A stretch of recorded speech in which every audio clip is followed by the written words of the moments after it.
Welcome. I'm Rosie Morrell and I'm a sex and relationship therapist.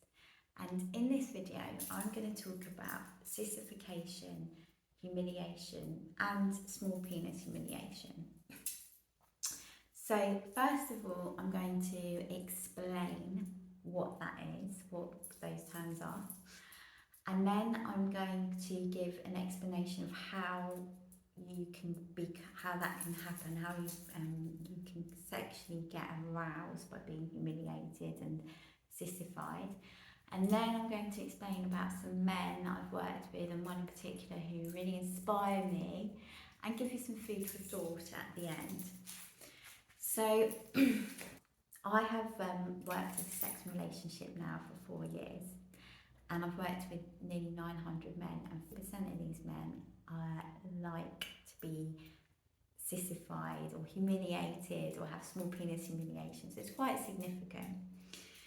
Now, what is sissification and humiliation? So it is where a man likes to be emasculated, basically. So some men like to dress up in pink frilly underwear or women's clothes and be told that they're kind of pathetic or laughed at, and then maybe have small penis humiliation too. Like, they might not even have a small penis as such, but they may like to be told that they have a small penis and that their penis is not worthy of being like a man's penis, and they're kind of pathetic and everything else. So some men like to really go for it.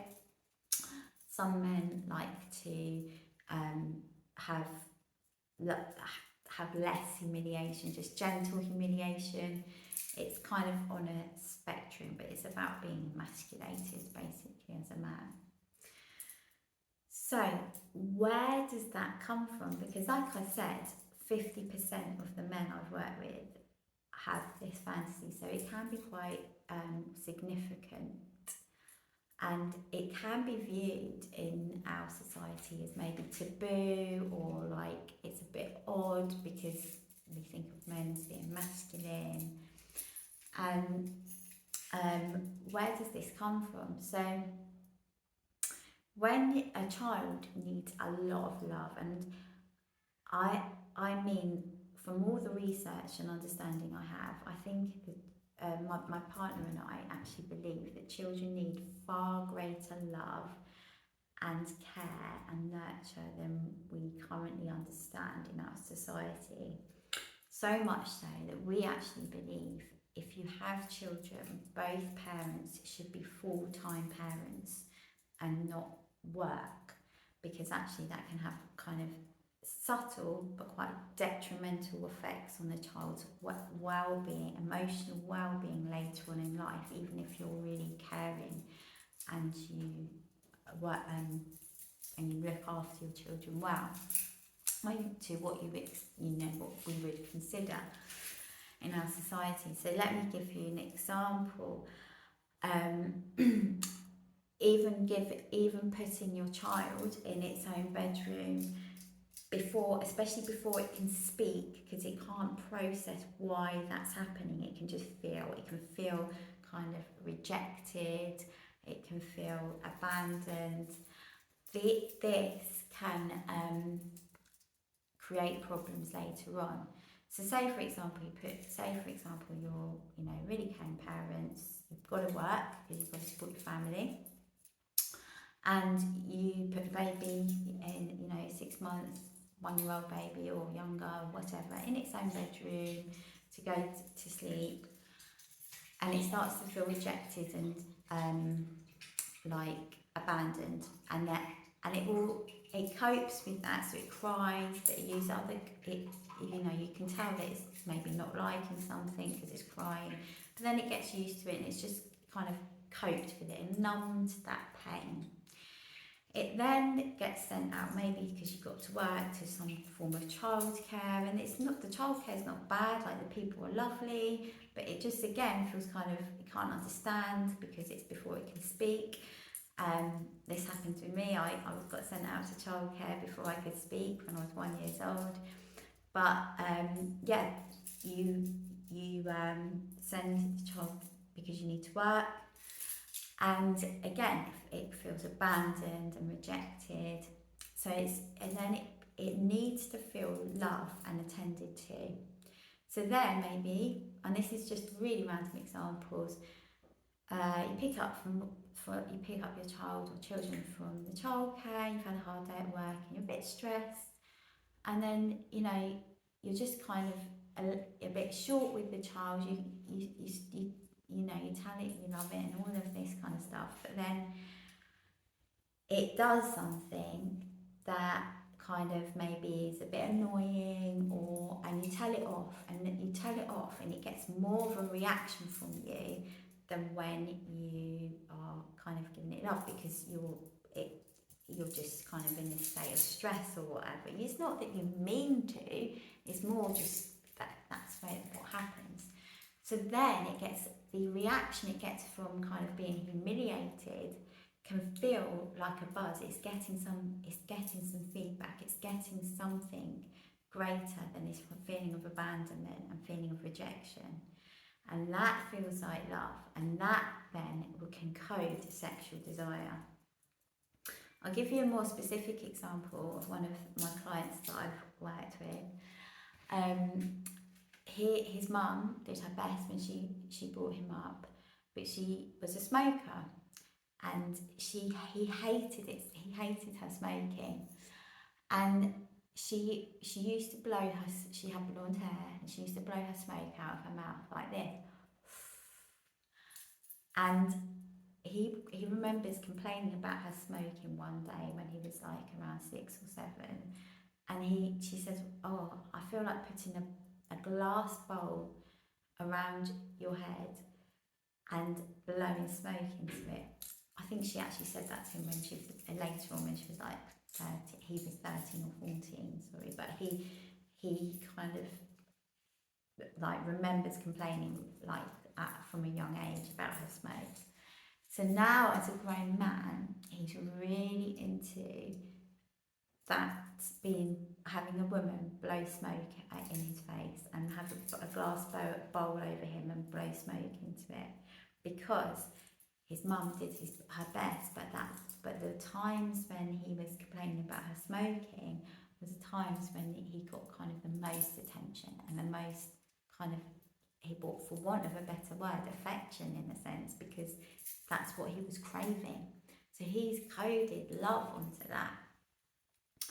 And this, that maybe sounds quite dramatic, but this can be very, very minor. So this is why, that is another YouTube about parenting, but this is why I believe that people should be full-time parents, so they can really manage invest all of their time into their children. Now, there's nothing wrong with any sexual fantasy, sexual desire, as long as you are practicing it within the law and with a consenting adult. I don't think there's anything wrong with anyone being a sissy or being humiliated. It's all prerogative and whatever you feel comfortable with. However, like I've mentioned, lying and hiding can create issues. Now, I've worked with, there's a lot of men that I've worked with this, and there's a lot of men that inspire me with it. Now, there are some men that are on the surface, look very masculine with big muscles, and they like to dress up with like pink frilly underwear and wear pink clothes and be humiliated and sissified. There's some men who are less masculine and maybe like that as well, but not as much humiliation, so it kind of varies. Now, I've worked with a lot of virgins as well, that men who are in anywhere between sort of 20 and 40 and are virgins and struggling with sort of have embarrassment over it and kind of feeling a bit lost and ashamed of being a virgin. So that all can come into this kind of bit humiliation and how that kind of develops. Now I would like to talk about this gentleman who inspires me, and to help anyone who has humiliation and sissification or any form of it and is struggling with it. So this gentleman that I've recently worked with, he has got a lot of physical issues. So he's a virgin, he's got a small micro penis. I'm going to show you a photo now.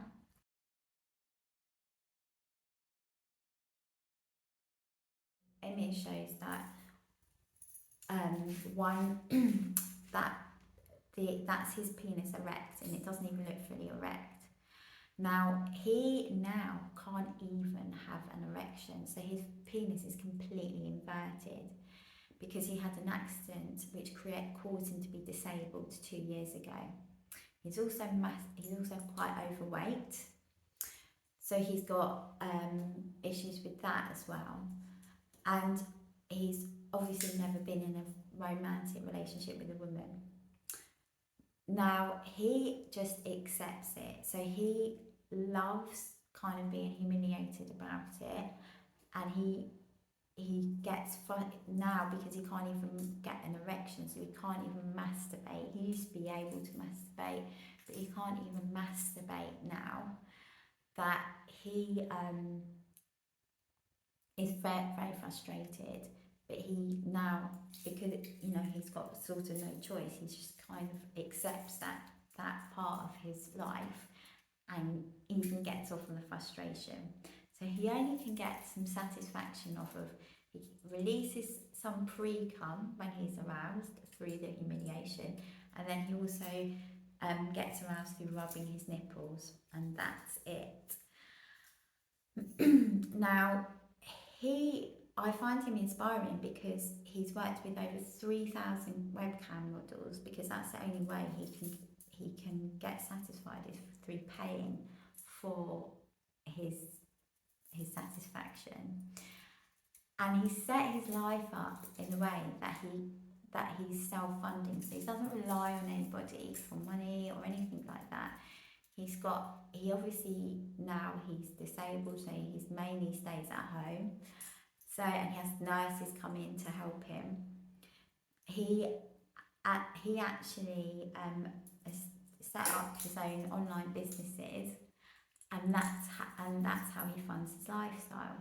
And on paper, you might look and think it's not fulfilling, but he feels like that he's just accepting of it, and he's just got to a stage in his life. Well, this is what I like. It gives him a sense of control, a sense of empowerment, because he's going out to get what he likes, and he's not ashamed of it. He's actually owning it. He advertises all his fetishes on FetLife, and he's called Fat Beta Sissy, and you can check him out if you like. And I just felt like that is inspiring, because he really, on paper, does not have a lot at all going for him. But actually, he's got quite a lot going for him, because he owns all of what his issues are, and he really goes out and he gets what he wants, instead of sitting in a pit and kind of moping all day long and feeling sorry for himself. Like, he just thinks, well, this is what I like, and he accepts the frustration, and it's deeply empowering. So that is my message, that if you've got anything, it's about accepting it, and not hiding from it, as much as that can be hard to fully own and accept all that you are, especially if it's slightly taboo or whatever. It is very empowering. So thank you so much for watching. My email and my website will be in the description of this video. If you've got any questions, you can let me know. Thank you for watching. God bless you, and namaste.